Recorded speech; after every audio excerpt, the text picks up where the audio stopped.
ఓం వసుదేవసుతం దేవం కంసచాణూరమర్దనం దేవకీ పరమానందం కృష్ణం వందే జగద్గురుం.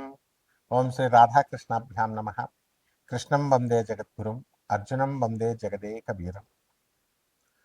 ఇప్పుడు శని వక్రించినటువంటి సమయం జూలై నెల 26, 27వ తేదీల్లో 2026 సంవత్సరంలో శని మరి మీన రాశిలో మనకి వక్రించడం అనేటటువంటిది జరిగింది. ఇది ఎప్పటి వరకు ఉంటుంది ఈ శని వక్రించి అంటే మనకి డిసెంబర్ 10, 11, 2026 సంవత్సరం వరకు ఉంటుంది. మళ్ళీ శని సవ్య దిశలోకి డిసెంబర్ 10, 11వ తేదీల్లోకి వస్తాడు. రఫ్గా కనుక మనం చూసుకున్నట్లయితే 4.5 నెలల సమయం ఈ సైకిల్ అనేటటువంటిది కొనసాగుతూ ఉంటుంది. దీన్ని ఎక్కడికి మళ్ళీ సవ్యదశలోకి వస్తుందంటే మళ్ళీ డీప్ వాటర్స్ అయినటువంటి మీనరాశిలోకే మనకి ఈ వక్రించడం జరుగుతుంది. స్పెసిఫిక్గా మనకి ట్రాన్సిట్ ఎక్కడికంటే త్రూ రేవతి నక్షత్రం, ఉత్తరాభాద్ర నక్షత్రం నుంచి మనకి ట్రాన్సిట్ అనేటటువంటిది జరుగుతుంది. మరి దీని వలన మనకి కొన్ని రాశుల వారికి మేలు జరుగుతూ ఉంటుంది, కొన్ని రాశుల వారికి మధ్యస్థంగా ఉంటుంది, అలాగే కొన్ని రాశుల వారికి మరి యాడ్వర్స్ రిజల్ట్స్, బ్యాడ్ రిజల్ట్స్ ఇస్తూ ఉంటుంది. కాబట్టి దీనికి మనం ఏం చేయాలండి అని అంటే మనకి ఆగస్ట్ నెలలో మనం 12వ తేదీన మనకి ఒకటి జరుగుతుందండి. ఆగస్టు 12న మనకి టోటల్ సోలార్ ఎక్లిప్స్ అంటే సంపూర్ణ సూర్యగ్రహణం ఏర్పడబోతోంది. అసలు మనం ఆగస్టు 12న 2026 సంవత్సరంలో ఒక వెరీ రేర్గా జరిగేటటువంటి 6 గ్రహాల అలైన్మెంట్ అనేటటువంటిది, 6 ప్లానెట్ అలైన్మెంట్ అనేటటువంటిది జరుగుతుంది. ఏమిటి ఆ గ్రహాలు అంటే బుధుడు, కుజుడు, గురుడు, శని. ఈ గ్రహాలు 4 అయితే యురానస్ అండ్ నెప్ట్యూన్ అంటే రాహుకేతువులు దగ్గరగా ఉంటాయి. వీటి పోలికలు ఇవన్నీ కూడా they will stretch across the predawn sky. మొత్తం అంతా కూడా ఒకే ఆర్చ్ లాగా వస్తుందన్నమాట. సో దీన్ని మనందరం కూడా నేకెడ్ అయితే చూడొచ్చు మనం ఖగోళంలో, ఆకాశంలో. బెస్ట్ టైం ఏంటంటే ఆగస్టు 12వ తేదీన దగ్గరగా 1 గంట నుంచి గంటన్నర పాటు మనకి ఎవరి ఊర్లో వాళ్ళకి లోకల్ సన్ రైజ్ లొకేషన్ ఏదైతే ఉందో ఆ లోకల్ సన్ రైజ్ టైంలో దానికంటే ముందు గంటన్నర ముందు మనకి ఈ 6 ప్లానెట్ల అలైన్మెంట్ కనబడుతూ ఉంటుంది. అలాగే ఈ యొక్క మనకి ఈ ఆకాశంలో ఈ స్ట్రెచ్ అయినటువంటి ఈ ఆర్క్ ఏమవుతుందంటే morning eastern and north eastern హారిజన్లో ఇది ఏర్పడుతుంది. అలాగే ఈ యొక్క ప్లానెట్ విజిబిలిటీ అనేటటువంటిది అంటే అందరూ చూడొచ్చా అండి దీన్ని అంటే బుధుడు, గురుడు, శని, కుజుడు ఇవి చాలా బ్రైట్గా కనబడతాయి. అండ్ మామూలు కళ్ళతో ఏ విధమైనటువంటి ఎక్విప్మెంట్, ఏ పరికరాలు అవసరం లేకుండా క్లియర్ స్కైస్, ఆకాశాలు కనుక కరెక్ట్గా ఉన్నట్లయితే దాంట్లో మనం చూడొచ్చు. అలాగే ఎయిడెడ్ ఐ ప్లానెట్స్ ఏదో ఒకటి మనం సహాయం తీసుకొని చూడాలి. యురానస్ని, నెప్ట్యూన్ని మనం ఏం చేస్తామంటే పెయింట్గా ఉంటాయి కొంచెం అవి, అందువలన బైనాకులర్స్ కానీ అంటే అంత కళావంతంగా ఉండవు అనమాట. బైనాకులర్స్ కానీ లేదా బ్యాక్యార్డ్ టెలిస్కోప్ని మనం పెట్టుకొని మనం వాటిని స్పాట్ చేయొచ్చు అనమాట. అయితే ఈ రకంగా ఉన్నటువంటి ఈ యొక్క ప్లానెట్స్ అన్నీ కూడా ఆగస్టు 1 నుంచి 17వ తేదీ వరకు కూడా మనకి ఈ రవి ఏం చేస్తాడంటే కర్కాటక రాశిలో ఉంటాడనమాట. అలాగే ఆగస్టు 17 నుంచి సింహరాశిలోకి ఈ యొక్క రవి గ్రహం వెళ్ళడం అనేటటువంటిది, ట్రాన్సిట్ చేయడం అనేటటువంటిది జరుగుతుంది. దాని వలన మనకి మేజర్ ఇంపాక్ట్స్ ఏముంటాయండి ఈ శని వక్రించడం వలన అంటే 7.5 జరుగుతుంది కదా ఏలినాటి శని కొన్ని ప్లానెట్స్కి. ఆ 7.5 ఫేజ్ జరుగుతున్నటువంటి వాళ్ళకి ఎవరికి కుంభరాశి, మీనరాశి, తర్వాత మనకి మేషరాశికి జరుగుతుంది. సో వాళ్ళ యొక్క కార్మిక్ ఏమైతే ఉన్నాయో రిఫరెన్స్ అవన్నీ కూడా కార్మిక్ ఎఫెక్ట్స్ అన్నిటిని కూడా మనము ఇంటెన్సిఫై చేస్తుంది. ఆ తర్వాత మనకి రెస్పాన్సిబిలిటీస్ అని కూడా మనకి బాధ్యతల్ని పెంచుతుంది. కార్మిక రివ్యూస్ని తర్వాత వీటి యొక్క బాధ్యతల్ని కుంభరాశి వారికి, మీనరాశి వారికి, తర్వాత మేషరాశి వారికి జరుగుతుంది. తర్వాత దయా ఫేజ్ అనేటటువంటిది జరుగుతుంది. అదేమిటంటే సింహరాశిలో అండ్ ధనుస్సు రాశి వాళ్ళకి వీళ్ళ యొక్క ఎవరికైతే జరుగుతుందో వాళ్ళందరూ కూడా శనీస్ వాళ్ళ దశలు జరుగుతున్నాయో, సో ఈ యొక్క స్క్రూటినీ జరుగుతుంది, శని స్క్రూటినీ. దానివల్ల ఎక్స్ట్రా కాషన్ ఫైనాన్సెస్లో కానీ, ధన విషయాల్లో, తర్వాత వర్క్ ప్లేస్ చోట స్ట్రెస్, ఇలాంటి విషయాల మీద ఎఫెక్ట్ అనేటటువంటిది పడుతుంది వీటి వల్ల. అలాగే బెనిఫిట్ అయ్యేటటువంటి రాశులు ఏమైనా ఉన్నాయి అంటే మనకి మేషరాశి, వృషభ రాశి, సింహరాశి, తులారాశి, మేనరాశి వారికి అందరికీ కూడా బ్రహ్మాండమైనటువంటి లాభాలు జరుగుతాయి.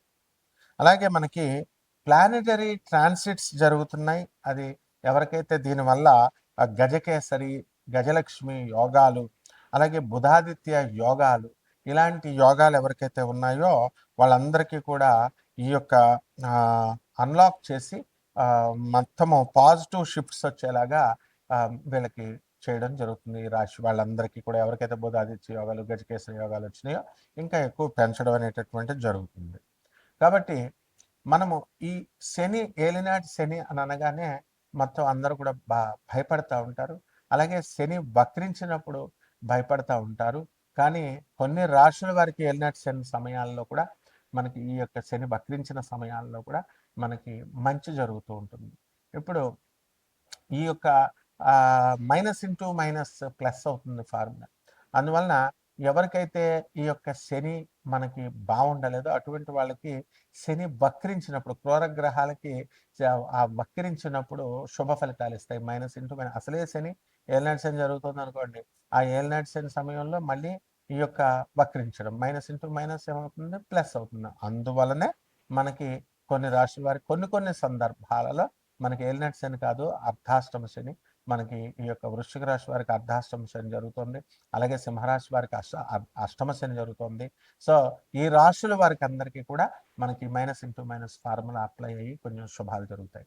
కాబట్టి ఇవన్నీ కూడా గోచార రీత్యా మనం చెబుతున్నాము.